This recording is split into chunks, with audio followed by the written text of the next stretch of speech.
А удержание заложников не шантаж? Для чего вообще заложников держат террористы? Шантажируют, чтобы получить что-то. А что сейчас происходит с нашими заложниками, которые находятся в Баку?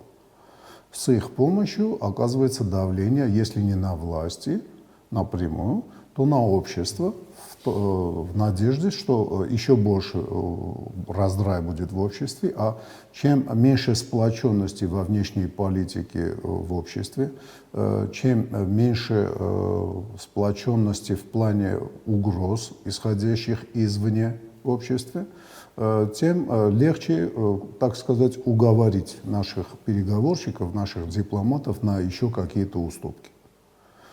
То есть они чистым шантажом занимаются. А что мы можем противопоставить?